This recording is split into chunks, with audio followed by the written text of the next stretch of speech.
अथ प्रबोधनी देवोत्थान एकादशी महात्म्य। ब्रह्मा जी बोले कि हे मुनि श्रेष्ठ, अब आप पापों को नष्ट करने वाली तथा पुण्य और मुक्ति को देने वाली प्रबोधनी एकादशी का महात्म्य सुनिए। भागीरथी, गंगा तथा तीर्थ, नदी, समुद्र आदि तभी तक फल देते हैं जब तक प्रबोधनी एकादशी नहीं आती।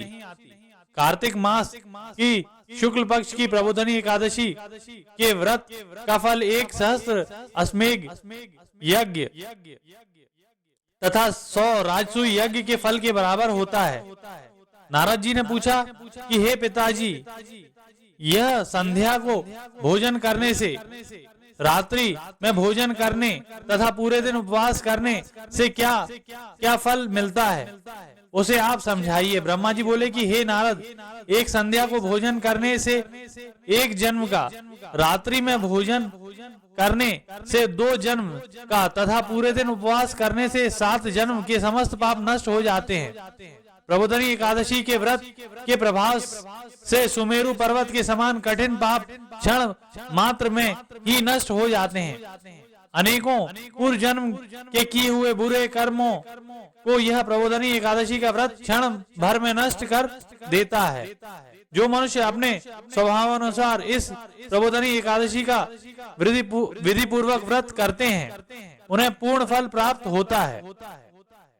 हे मुनीश्वर, जो मनुष्य श्रद्धा पूर्वक थोड़ा भी पुण्य करते हैं, उनका वह पुण्य पर्वत के समान अटल हो जाता है।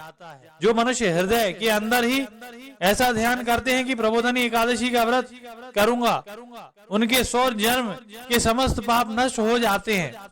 जो मनुष्य प्रबोधनी एकादशी के दिन रात्रि को जागरण करते हैं, उनकी बीती हुई तथा आने वाली 10,000 पीढ़ियां विष्णु लोक में जाकर वास करती हैं और नरक में अनेक दुखों को भोगते हुए पितृ विष्णु लोक में जाकर सुख भोगते हैं। महान पाप भी प्रबोधनी एकादशी का व्रत करने से धुल जाते हैं। एकादशी के दिन रात्रि को जागरण करने का फल अश्वमेध आदि के यज्ञों के फल से अधिक होता है। समस्त तीर्थों में जाने तथा गौ, स्वर्ण, भूमि आदि के दान का फल कार्तिक मास की शुक्ल पक्ष की प्रबोधनी एकादशी के रात्रि के जागरण के फल के बराबर होता है। इस संसार में जितने भी तीर्थ हैं तथा जितने भी तीर्थों की आशा की जा सकती है, वह सब प्रबोधनी एकादशी का व्रत करने वाले के घर में रहते हैं। जो मनुष्य इस एकादशी के व्रत को करता है, वह योगीवान योगी, तपस्वी और इंद्रियों को जीतने वाला होता है, क्योंकि वह एकादशी भगवान विष्णु को अत्यंत प्रिय है। इसके व्रत के प्रभाव से कामिका, वाचिका और मानसिक पाप नष्ट हो जाते हैं। इस एकादशी के दिन जो भगवान की प्राप्ति के लिए दान, तप, होम, यज्ञ आदि करते हैं, उन्हें अक्षय पुण्य मिलता है। प्रबोधनी एकादशी के दिन भगवान की पूजा करने से बल, यौवन और वृद्धावस्था के समस्त पाप नष्ट हो जाते हैं। इस एकादशी की रात्रि को जागरण करने का फल चंद्र सूर्य ग्रहण के समान स्नान करने के फल से सहस्त्र गुणा अधिक होता है। मनुष्य जन्म से लेकर जो पुण्य करता है, वह पुण्य प्रबोधनी एकादशी के व्रत के पुण्य के सामने व्यर्थ हैं। इसलिए हे नारद, तुमको भी विधि पूर्वक विष्णु भगवान की पूजा करनी चाहिए। और जो मनुष्य कार्तिक मास में धर्म परायण होकर अन्य व्यक्तियों का अन्न नहीं खाते, उन्हें चंद्रायण व्रत का फल मिलता है। कार्तिक मास में भगवान दान आदि से उतने प्रसन्न नहीं होते जितने की शास्त्रों की कथा सुनने से प्रसन्न होते हैं। कार्तिक मास में जो मनुष्य भगवान की कथा को थोड़ा बहुत पढ़ते या सुनते हैं, उन्हें 100 गौ के दान का फल मिलता है। मनुष्य अपने कल्याण के लिए विष्णु भगवान की कथा सुनते हैं, वे अपने कुटुंब का उद्धार करके 1 सहस्त्र गोदान का फल पाते हैं। जो मनुष्य प्रबोधनी एकादशी के दिन विष्णु की कथा सुनते हैं, उन्हें 7 दीप के दान का फल मिलता है। जो विष्णु की भक्ति पूर्वक कथा सुनते हैं और कथा बांचने वाले ब्राह्मण को यथाचित पूजा करते हैं तथा उसे संतुष्ट करते हैं, वे उत्तम लोक को जाते हैं। इस पर नारद जी बोले कि हे ब्रह्मा जी, अब आप एकादशी के व्रत का विधान कहिए और कैसा व्रत करने से कौन सा पुण्य मिलता है वह भी समझाइए।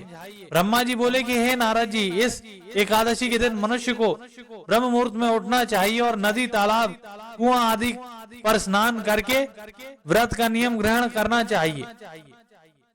उस समय भगवान से विनय करनी चाहिए कि हे भगवान, आज मैं निराहार रहूंगा और दूसरे दिन भोजन करूंगा, इसलिए आप मेरी रक्षा करें। इस प्रकार विनय करके भगवान की पूजा करनी चाहिए। उस रात्रि को भगवान के समीप गीत, नृत्य, बाजे तथा कथा आदि से व्यतीत करनी चाहिए। प्रबोधनी एकादशी के दिन कृपणता को त्याग कर बहुत से पुष्प, फल, अगर धूप आदि से भगवान की आराधना करनी चाहिए। शंख में जल से भगवान को अर्घ देनी चाहिए।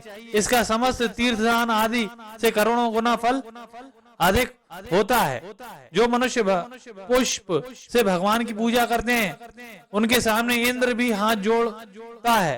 कार्तिक मास में जो बिल्व पत्र से भगवान की पूजा करते हैं उन्हें अंत में मुक्ति मिलती है। कार्तिक मास में जो मनुष्य तुलसी जी से भगवान की पूजा करता है उसके 10,000 जन्म के समस्त पाप नष्ट हो जाते हैं। जो मनुष्य इस मास में श्री तुलसी जी के दर्शन करते हैं या छूते हैं या ध्यान करते हैं या रोपण अथवा सेवा करते हैं, वे 1000 कोटि युग तक भगवान के घर में रहते हैं। समस्त मनोकामनाओं को पूरा करने वाले भगवान कदम्ब पुष्प को देखकर अत्यंत प्रसन्न होते हैं। यदि उनकी कदम्ब पुष्प से पूजा की जाए तो यमराज के दुखों को नहीं पाते। जो गुलाब के पुष्प से भगवान की पूजा करते हैं उन्हें मुक्ति मिलती है। और जो मनुष्य बकुल और अशोक के फूलों से भगवान की पूजा करते हैं वे अत्यंत काल तक शोक से रहित होते हैं। जो मनुष्य विष्णु भगवान की सफेद और लाल कनेर के फूलों से पूजा करते हैं उन पर भगवान अत्यंत प्रसन्न होते हैं। जो मनुष्य विष्णु भगवान की दुर्बल दल से पूजा करते हैं वे पूजा के फल से 100 गुना फल अधिक पाते हैं। जो भगवान की समी पत्र से पूजा करते हैं वे भयानक यमराज के मार्ग को सरलता से पार कर जाते हैं।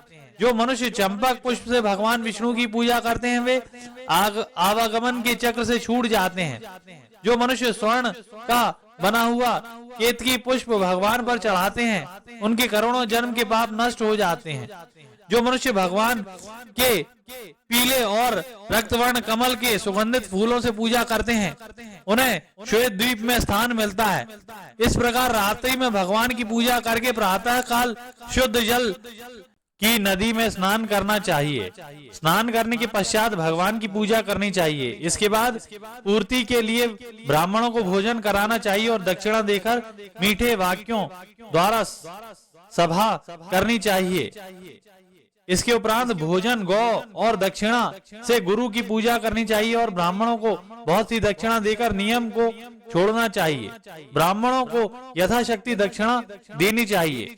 जिस ब्राह्मण को रात्रि में भोजन करावें उसे स्वर्ण सहित बैल दान करना चाहिए। जो मनुष्य यात्रा स्नान करते हैं उन्हें दही और शहद दान करना चाहिए। जो मनुष्य फल की आशा करते हैं उन्हें फल का दान करना चाहिए।